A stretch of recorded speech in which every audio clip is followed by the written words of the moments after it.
तो यहाँ पर हमें इस पावर सीरीज के लिए इंटरवल ऑफ कन्वर्जेंस निकालना है, लेकिन जैसे लिखा है the function to which the power series converges, इसका सेम वही मीनिंग है।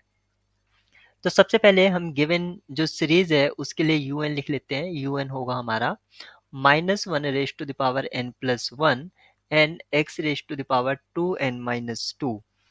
और हम इसका इंटरवल ऑफ कन्वर्जेंस निकालेंगे या रेडियस ऑफ कन्वर्जेंस। वैसे इंटरवल ऑफ कन्वर्जेंस सटीक जानकारी देता है रेडियस ऑफ कन्वर्जेंस से, क्योंकि रेडियस ऑफ कन्वर्जेंस कुछ पॉइंट्स पर यानी कि बाउंड्री पॉइंट्स पर या एंड पॉइंट्स पर हमें चेक करना पड़ता है, लेकिन इंटरवल ऑफ कन्वर्जेंस से हमें प्रिसाइजली पता चल जाता है। तो मैं इसको फाइंड आउट करता हूँ। Limit n tends to infinity mod of u n upon u n plus one की हेल्प से। और इसको मैं यहाँ पर लिखूंगा -1 raise to the power n plus one n into x raise to the power 2n-2 divided by -1 raise to the power n plus two n plus one x raise to the power 2n। x raise to the power 2n से ये cancel out हो जाएगा, यहाँ पर बचेगा x raise to the power -2 और ये इससे कैंसिल कर देगा, तो यहाँ पर बचेगा 1 प्लस वन अपॉन n। इससे ये पूरी तरह से कैंसिल आउट हो जाएगा, -1 आउटसाइड आ जाएगा। फाइनली हमें जो मिलेगा, क्योंकि हमें मोड भी लेना है तो इस -1 का कोई रोल नहीं रहा, हमारे पास आएगा 1 upon 1 plus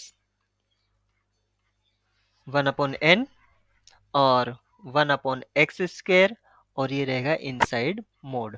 limit n tends to infinity. जैसे हम लिमिट कंसेप्ट यूज करेंगे, यहाँ पर ये लिमिट 1 को चली जाएगी, हमारे पास बचेगा mod of 1 upon x square, क्योंकि इनसाइड टर्म भी एक्स स्क्वायर है, इसलिए मोड लगाइए या मत लगाइए कोई फर्क नहीं पड़ता है।